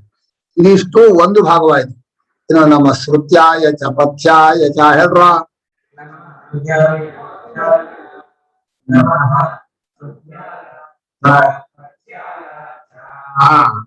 ಶ್ರುತಿ ಅಂದ್ರೆ ದಾರಿ. ದಾರಿ ನಾವು ಹೋಗುವಂತ ಯಾವುದೇ ದಾರಿ, ಅಧ್ಯಾತ್ಮ ದಾರಿ ಇರ್ಬೋದು, ನಾವು ಹೋಗುವಂತ ಇದ್ರ ದಾರಿ. ನಾವ್ ಯಾವ್ದು ಈ ಮಂತ್ರ ಹೇಳ್ತಾ ಹೋದ್ರೆ ಒಳ್ಳೆ ಮಾರ್ಗದಲ್ಲಿ ಕ್ಷೇಮ ಇರುತ್ತೆ. ಅಲ್ಲ ಶ್ರುತ್ಯಾಯ ಮಾರ್ಗ ದಾರಿಯಲ್ಲಿ ನಮ್ಮನ್ನು ನಡೆಸೋನು ಶ್ರುತ್ಯ, ಮಾರ್ಗದ ಜೊತೆಲಿ ಇರೋದು. ಪಥ್ಯ ಅಂದ್ರೆ ಮಾರ್ಗದಲ್ಲಿ ಬೇಕಾದಂತ ತಿಂಡಿ ಇದೆಯಲ್ಲ, ಅದು ಪಥ್ಯ. ಪಥಿಭವ ಪಥ್ಯ. ಪಥ್ಯವಾಗಿಯೂ ಶ್ರುತ್ಯವಾಗಿಯೂ ಇರುವಂತವನು ಪರಮಾತ್ಮ ಅಂತ. ಅಂದ್ರೆ ದಾರಿಯಲ್ಲಿ ಬೇಕಾದಂತ ತಿಂಡಿ ತಿನಿಸು ಕೊಡೋನು, ದಾರಿಯಲ್ಲಿ ಏನು ತೊಂದರೆ ಇಲ್ಲದೆ ಚೆನ್ನಾಗಿ ನಡೆಸ್ಕೊಂಡು ತುದಿ ಮುಟ್ಟಿಸೋನು ಪರಮಾತ್ಮ. ಆದ್ರೆ ನಮ್ಮ ಶ್ರುತ್ಯಾಯ ಚ ಪಥ್ಯಾಯ ಚ, ಅಧ್ಯಾತ್ಮ ದಾರಿಯಲ್ಲೂ ಅಷ್ಟೇ ಬೇಕಾದ ಹಾಗೆ ಒಳ್ಳೆ ದಾರಿ ನಡೆಸೋನು. ಆ ದಾರಿಗೆ ಬೇಕಾದಂತಹ ಶಕ್ತಿ ಸಾಮಗ್ರಿಗಳು. ಅಧ್ಯಾತ್ಮ ಮಾರ್ಗದಲ್ಲೂ ಶ್ರುತ್ಯ ಪಥ್ಯ, ಲೋಕದಲ್ಲೂ ಒಂದು ಊರಿಂದ ಊರಿಗೆ ಹೋಗುವ ಶ್ರುತ್ಯ ಪಥ್ಯ. ಹೀಗೆ ಪರಮಾತ್ಮನು ಎಲ್ಲರಿಗೂ, ಈಗ ಸೂರ್ಯನ ಬೆಳಗ್ತಾನೆ ಒಳ್ಳೆ ದಾರಿ ಇರೋದು. ಹಗಲೋ ತರ ಭಯವಿಲ್ಲದೆ ಹೋಗ್ಬೋದು, ಕತ್ಲೆ ಆಗ್ಬಿಟ್ರೆ ಭಯ ಆಗುತ್ತೆ. ಶ್ರುತ್ಯಶ್ಚ ಪಥ್ಯಶ್ಚ ಎರಡೂ ಸರಿ. ಹೀಗೆ ಶ್ರುತ್ಯಾಯ ಚ ಪಥ್ಯಾಯ ಚ ಅಂತ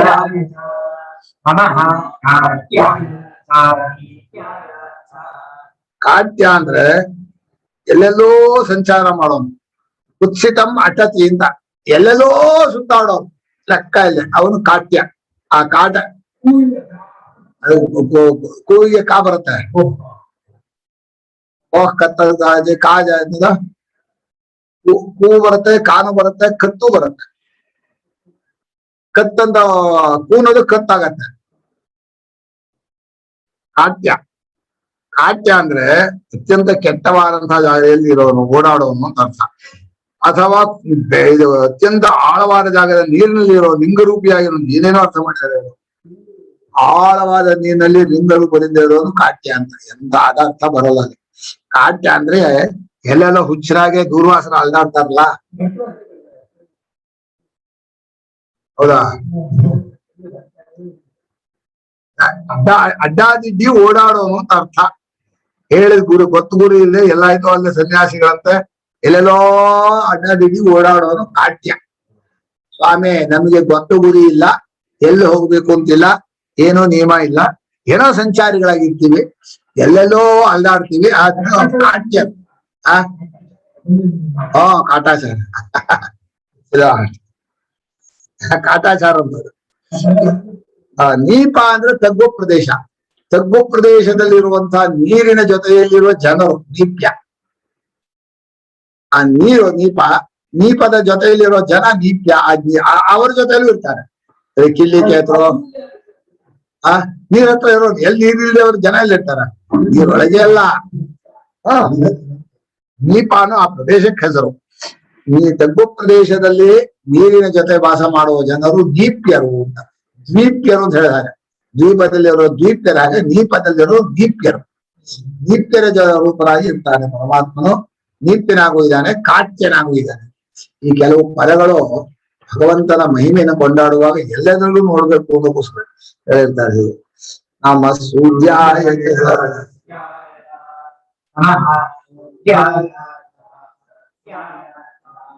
ಇಲ್ಲಿ ಸೂದ ಅಂದ್ರೆ ಕೆಸರು ಅಂತ ಅರ್ಥ ಮಾಡಿದ್ದಾರೆ. ಅಡಿಗೆವನು ಅಂತೂ ಅರ್ಥ ಇದೆ. ಸೂದ್ಯ ನಮ್ಗೆ ಅಡಿಗೆಯವ್ರು ಬೇಕಾದ್ರೆ ಮಂತ್ರ ಜಪ ಮಾಡ್ರಿ. ಸೂದ್ಯಾಯ ಸೂದ್ಯಾಯ ಸೂದ್ಯಾಯ ಜಪ ಮಾಡಿ ಅಡಿಗೆ. ನಮ್ಮೂರಲ್ಲಿ ಅಡಿಗೆಯವರೇ ಇಲ್ಲ ಕಡೆ. ಬಹಳ ಕಷ್ಟ ಆಗ್ಬಿಟ್ಟಿದೆ. ಏನು ಅಂದ್ರೆ ಎಲ್ಲಕ್ಕಿಂತ ಈಗ ಎಲ್ಲರ ಮನೆಗೂ ಯಾರಾದ್ರೂ ಅಡಿಗೆ ಮಾಡೋರು ಶಿಕ್ಷಕ್ಕೆ ಅಷ್ಟು ಜನಕ್ಕೂ ಹಂಚೋರಾದ್ರೆ ಎಲ್ರು ಹೋಗ್ತಾರೆ. ಸಂಜೆ ಸಾಕು ಹೇಳಿದ್ರು ಯಾಕಪ್ಪ ಈ ಬ್ರಹ್ಮ ಹೊಟ್ಟೆ ಸೃಷ್ಟಿ ಮಾಡಿದಾಗ ಗೊತ್ತಿಲ್ಲ, ಭಿಕ್ಷೆನೂ ಇಲ್ಲ, ಏನೂ ಇಲ್ಲ. ಬಹಳ ಕಷ್ಟಮ್ಮ. ಅಡಿಗೆ ಮಾಡೋ ಕೆಲಸ ಇದೆಯಲ್ಲ, ಅದು ಆರಂಭದಿಂದ ಬೆಳಗ್ಗಿಂದ ರಾತ್ರಿವರೆಗೂ ಮುಗಿಯೋದೇ, ರಜಾ ಇಲ್ಲದೆ ಇರೋದು. ಮಾಡಿದ್ದೇ ಮಾಡೋದು, ತೊಳೆದದ್ದೇ ತೊಳೆಯೋದು, ಕ್ಲೀನ್ ಮಾಡೋದು. ಮುಂಚೆ ಪಾತ್ರೆ ಕ್ಲೀನ್ ಮಾಡು, ಆಮೇಲೆ ಇದನ್ನೆಲ್ಲ ಸಾಮಾನ ಕ್ಲೀನ್ ಮಾಡ್ಕೋ, ಆಮೇಲೆ ನೀರ್ ಕ್ಲೀನ್ ಮಾಡ್ಕೋ, ಅಲ್ಲ ಮಾಡು, ಮತ್ ಕ್ಲೀನ್ ಮಾಡು, ಮತ್ ಅದೇ ಕೆಡ್ದು. ಅಯ್ಯೋ ಮಾರ, ಈ ಅಡಿಗೆ ಕೆಲಸ ಯಾವ್ದಕ್ ಬಂದೋ ಏನೋ. ಬೇರೆ ತರ ಒಂದು ಸೈನ್ಸ್ ನಲ್ಲಿ ಸುಮ್ನೆ ಸ್ವಿಚ್ ಹಾಕಿದ್ರ ಬರೋ ತಟ್ಟೆಯಲ್ಲಿ ಅಡಿಗೆ ಬಂದ್ಬಿಡ್ಬೇಕು. ಮತ್ತಿನಕ ಯಾರು ಮಾಡೋರು ಇರ್ಬೋದು. ಹೀಗೆ ಎಂದರು ಸೂದ್ಯ ಅಂತ ಹೇಳಿದ್ರು. ಸೂದ ಅಂದ್ರೆ ಅಡಿಗೆ. ಇನ್ನೊಂದು ಅರ್ಥ ಸೂದ ಅಂದ್ರೆ ಸೂದಮುಪಪ್ರಾಭಿನದ ಅಂತ ಹೇಳ್ತಾರೆ. ಕೆಸರು ಎಲ್ಲಿ ನಮ್ಮಲ್ಲಿ ಹೇಳ್ತಾರೆ, ಇಷ್ಟಿಷ್ಟು ನಮ್ಮೂರಲ್ಲೇ ಮುಂದಿವರೆಗೂ ಕೆಸರು ಇರ್ತಿತ್ತು ಬಹಳ. ಅದಕ್ಕೆ ಏನ್ ಹೇಳ್ತಾರೆ? ಛಲ ಅಲ್ಲ, ಹಂಚಿಲ. ಗದ್ದೆಲೆ ಒಂದು ಇಷ್ಟು ಉದ್ದ ಕೂತ್ಕೊಳತ್ತಲ್ಲ, ಆ ತರ ಸೂದ್ಯ ಅದರಲ್ಲಿ ಇರೋನು. ಆಮೇಲೆ ಸರಸ್ಸು ಅಂದ್ರೆ ಕೊಳ, ಕೊಳದಲ್ಲೂ ಇರೋನು. ಅಲ್ಲಿ ಸರಸ್ಯಾಯುತ ಇರೋದ್ರಿಂದ ಇದನ್ನ ಕೆಸರು ಅಂತ ಅರ್ಥ ಮಾಡಿದಾರೆ ಅವರು. ಪಕ್ಕದ ಪದ ಸರಸ್ಸು ಅಂತ ಆದ್ರಿಂದ ಸರೋವರದಲ್ಲೇ ಕೆಸರು ಇರುತ್ತಲ್ಲ, ಅದನ್ನ ಸೂದ್ಯಾಯುತ ಅಂದ್ರೆ ಕೆಸರಲ್ಲಿ ಇರೋನು, ಸರಸ್ಯ ಅಂದ್ರೆ ಸರೋವರದಲ್ಲಿ. ಎಲ್ಲಿ ಕೆಸರಿರೋ ಜಾಗದಲ್ಲಿ ಅನ್ನ ಸಿಗತ್ತೆ ಅಂತ. ತಾ ಸಾಮನ್ ನಮಪಾಖೀಯತ ತಾಭ್ಯಸೂದಮುಪಪ್ರಾಭಿನದ ಅಂತ ವೇದ. ಪ್ರಜೆಗಳಿಗೆ ಅನ್ನವೇ ಸಿಗ್ಲಿಲ್ಲ, ಆವಾಗ ಆ ಕೆಸರನ್ನ ಕೊಟ್ಟಂತ. ಇದರಲ್ಲಿ ಅನ್ನ ಬೆಳ್ಕೊಡ್ಬೇಕು. ಆ ಕೆಸರಲ್ಲಿ ಎಲ್ಲ ಅನ್ನ ಬೆಳ್ಕೊಂಡು ಯಸ್ಯ ಸೂದ ಸಂಭಾರೋ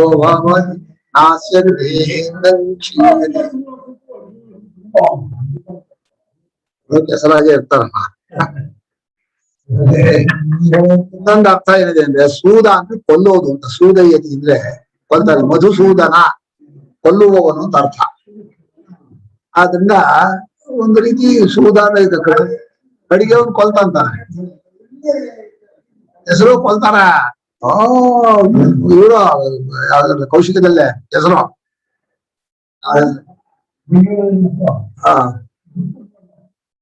ಹೆಸರು ಕಾಲ್ ಸಿಕ್ಕೊಂಡ್ರು ಮುಗೀತು ಕತೆ.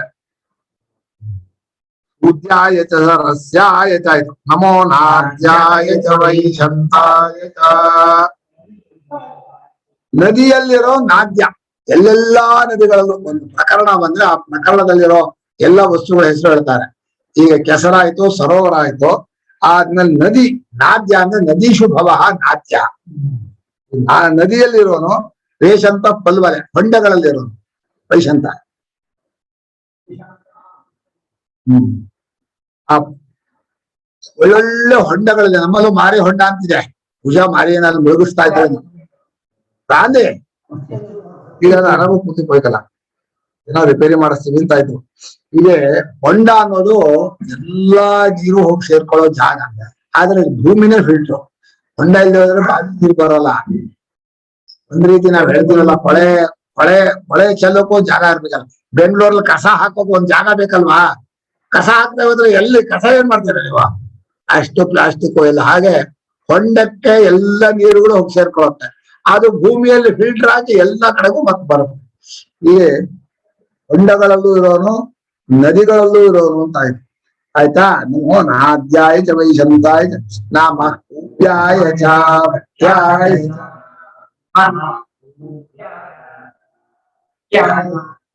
ಉಪ ಅಂದ್ರೆ ಬಾವಿ. ಬಾವಿಗಳಲ್ಲಿ ಇರೋನು ಅವನೇ. ಅವಟ ಅಂದ್ರೆ ಸಣ್ಣ ಸಣ್ಣ ಗುಂಡಿ. ಆ ಗುಂಡಿಗಳಲ್ಲಿ ನೀರಿನಲ್ಲಿ ಇದೆಯಲ್ಲ, ಅದರಲ್ಲೂ ಇರೋನು. ಗುಂಡಿಯ ನೀರಿನಲ್ಲೂ ಇದ್ದಾನೆ, ಬಾವಿಯಲ್ಲೂ ಇದ್ದಾನೆ, ಹೊಂಡಗಳಲ್ಲಿದ್ದಾನೆ, ನದಿಯಲ್ಲಿದ್ದಾನೆ, ಸರೋವರಗಳಲ್ಲಿದ್ದಾನೆ. ಇಷ್ಟೂ ಕಡೆಗಳಲ್ಲೂ ಪರಮಾತ್ಮನು ತನ್ನ ಮಹಿಮೆಯನ್ನ, ವಿಭೂತಿಯನ್ನ ತೋರಿಸ್ತಾ ಇದ್ದಾನೆ. ಅವಟ ಅಂದ್ರೆ ಗುಂಡಿ ಆಯ್ತು. ಆದ್ಮೇಲೆ ನಮೋ ವರ್ಷಾಯ ಚ ವರ್ಷಾಯ ಚ.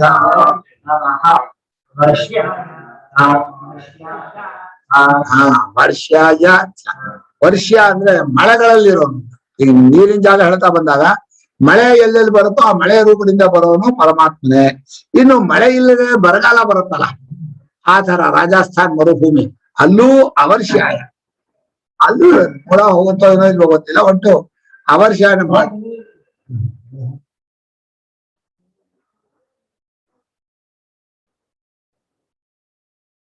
ಇವ್ರೇನ್ ಮಾಡಿದ್ರು? ಸಮುದ್ರದ ನೀರಿನಲ್ಲಿ ಮಳೆ, ಸಮುದ್ರದ ನೀರಲ್ಲಿ ಮಳೆ ಬರುತ್ತಪ್ಪ.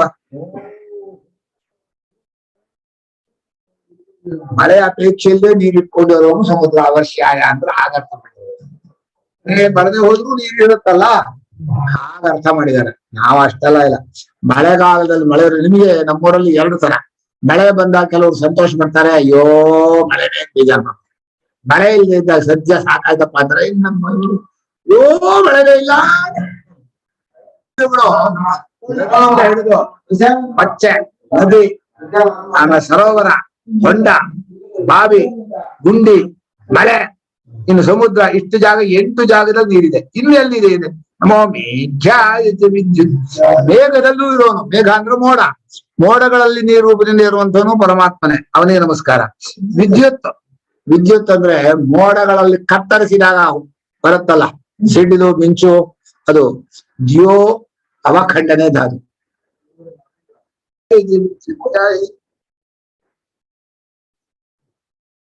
ಮೇಘದಲ್ಲಿ ಇರೋನು, ವಿದ್ಯುತ್ತಿನಲ್ಲಿ ಅಂದ್ರೆ ಮಿಂಚುಗಳಲ್ಲಿ ಇರೋನು. ವಿದ್ಯುತ್ ಅನ್ನೋದು 2 ಶಕ್ತಿಗಳನ್ನ ಕತ್ತರಿಸಿದಾಗ ಹುಟ್ಟೋದು. ತಸ್ಮಾತ್ ವಿದ್ಯುತ ಹೇಳ ಬರೋದನ್ನ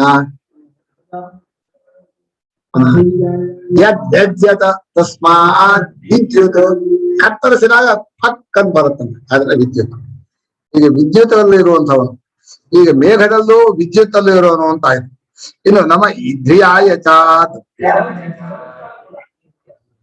ಮಳೆ ಕೊಡದೆ ಇರುವಂತ ಬಿಳಿ ಮೋಡಕ್ಕೆ ಈದ್ರಿಯ ಅಂತಿದ್ರು.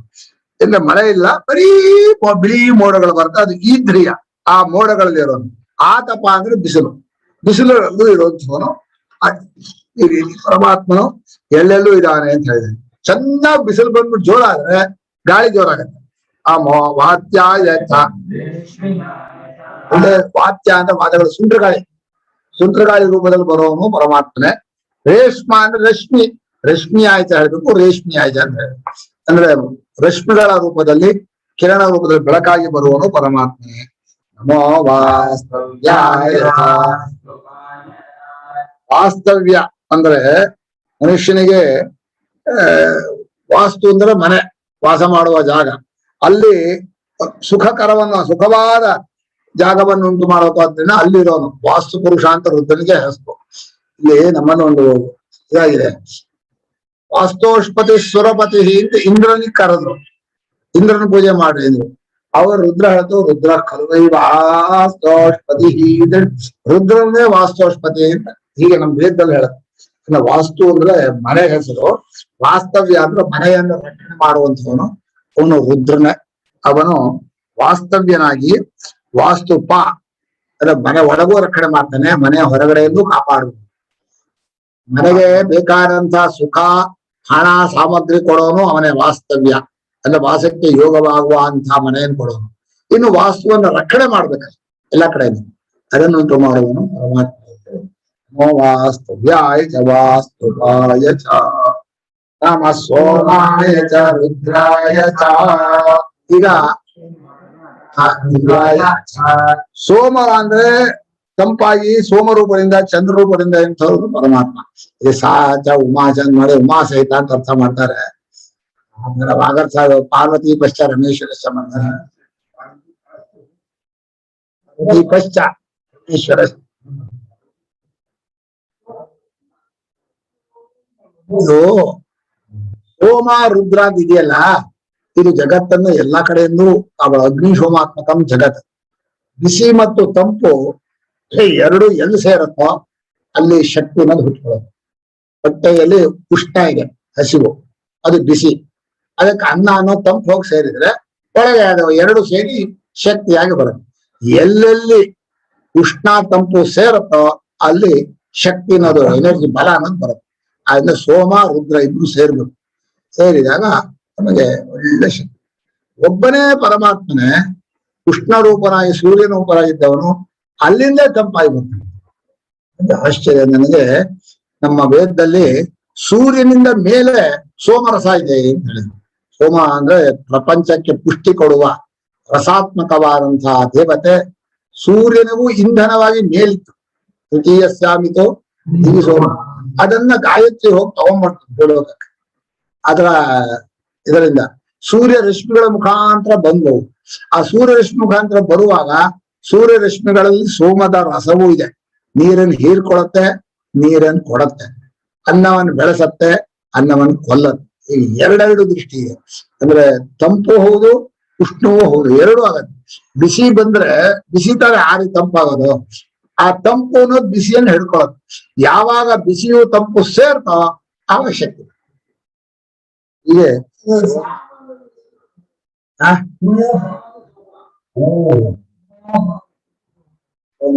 ಯಾಕ ಉಮಯ ಸಹವರ್ತೈ ಸೋಮ ಸೋಮಾಯ ಈ ಅಬ್ರಹ್ಮಣ್ಯನ ಉಮಾ ಸಹಿತನಾದ ಶಿವನಿಗೆ ನಮಸ್ಕಾರ ಕಂಡಿದ್ದಾರೆ.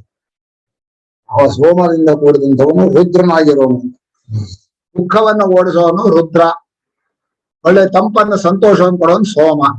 ಹಾಗೆ ಸೋಮರೂಪದಿಂದಲೂ ರುದ್ರೂಪದಿಂದಲೂ ಪರಮಾತ್ಮನ ಈ ಜಗತ್ತನ್ನೆಲ್ಲ ವ್ಯಾಪಿಸಿದ್ದಾರೆ.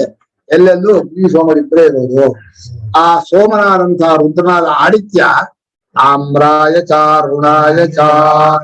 ತಾಮ್ರ ಅಂದ್ರೆ ಮೊದಲು ಕೆಂಪಾಗಿರ್ತಾನೆ, ಆಮೇಲೆ ಅರುಣ ವರ್ಣಕ್ಕೆ ಬರ್ತಾನೆ ಕೆಂಪಾಗಿ, ಆಮೇಲೆ ಪಿಂಗಲ ವರ್ಣ ಸೆಂಡ ಅಸೌಯ ತಾಮ್ರ ಒಬ್ರು ಸೋಮ ಬಂತಲ್ಲ. ತಾಮ್ರ ಅಂದ್ರೆ ಆದಿತ್ಯ ರೂಪದಲ್ಲಿ ಕೆಂಪಾಗಿರ್ತಾರೆ. ಆಮೇಲೆ ಸ್ವಲ್ಪ ಅರುಣ ಹಳದಿ ಮಿಶ್ರಿತವಾದಂತಹ ಕೆಂಪು, ಪೂರ ಕೆಂಪಲ್ಲ, ಅರುಣ ವರ್ಣ ಅಂತಾರೆ, ಅರುಣೋದಯ ವರ್ಣ. ನಮಸ್ತಾಮ್ರಾಯ ಚ ಋಣಾಯ ಚ. ತಾಮ್ರ ರೂಪದಿಂದ ಆದಿತ್ಯನಾಗಿರುವಂತವನು, ಅರುಣ ರೂಪದ ಆದಿತ್ಯನಾದಂಥವನು ಅವ ಪರಮಾತ್ಮನೇ ಅಂತ ಹೇಳಿ. ಶಂಡಾಯ ಚ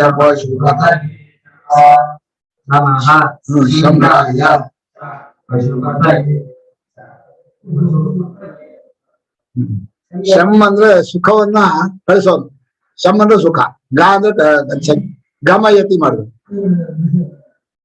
ಸುಖವನ್ನು ಹೊಂದಿಸಿ ಕೊಡುವಂತ ಮಾಡಿದ್ದಾರೆ.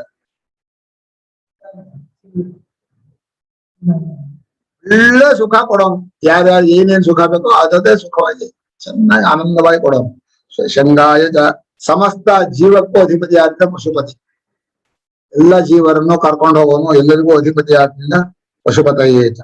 ಆ ಪರಮಾತ್ಮನು ಉಗ್ರನಾದರೆ ಉಗ್ರಾಯ ಚ ಭೀಮಾಯ ಭಯಂಕರವಾಗ್ತಾನೆ.